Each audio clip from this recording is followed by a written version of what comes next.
il va falloir que tu fasses Daniel faire a une cette pièce formation de différents outils. tourneur. Il a Donc il maintenant à va te son falloir un actif outil de gauche pour 44 ans faire cette d'usinage. pièce, Il part les diamètres prochainement à la plats. retraite et il assure le Ici, relais bah, avec pareil, un Aurélie, la forêt. petite nouvelle, la seule Voilà. femme dans cette entreprise de Disons, 17 salariés. disons que Elle tu as vient tout juste de cet outil signer qui son va te CDI. servir pour la finition. Là, tu as l'outil de tronçonnage.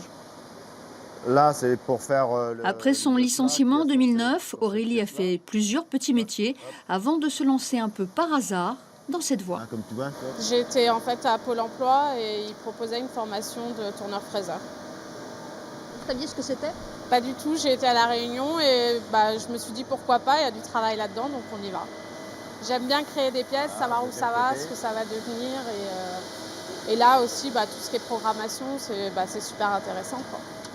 Cette entreprise 3Meca est spécialisée dans les pièces mécaniques de haute précision destinées à Donc, tu peux l'agroalimentaire, contrôler l'automobile, cette axe-là l'industrie aussi. Bon, eh pharmaceutique ou ben, le c'est milieu nickel. médical. Bon, on est Des juste au métiers très maximum. spécialisés, mais trop souvent méconnus.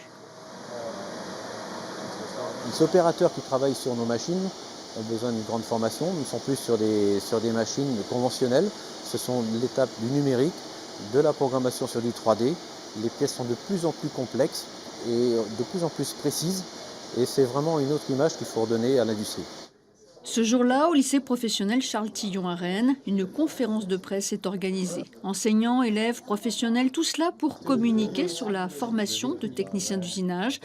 Pour réussir à attirer des collégiens, il faut savoir utiliser les bons arguments. Nous leur avons montré que près de chez eux, ils avaient un emploi et que la formation peut-être était un petit peu éloignée pendant 2 ou 3 ans, mais ensuite, ils pourraient revenir près de leur domicile et avoir un emploi intéressant et bien rémunéré, puisque la rémunération est également plus intéressante maintenant.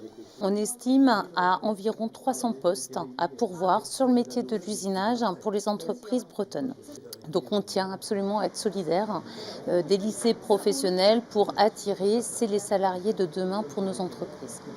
Pour l'instant, les jeunes formés ne suffisent pas à couvrir tous les besoins entre les départs à la retraite et les créations liées au développement de l'entreprise. La métallurgie serait donc un métier d'avenir.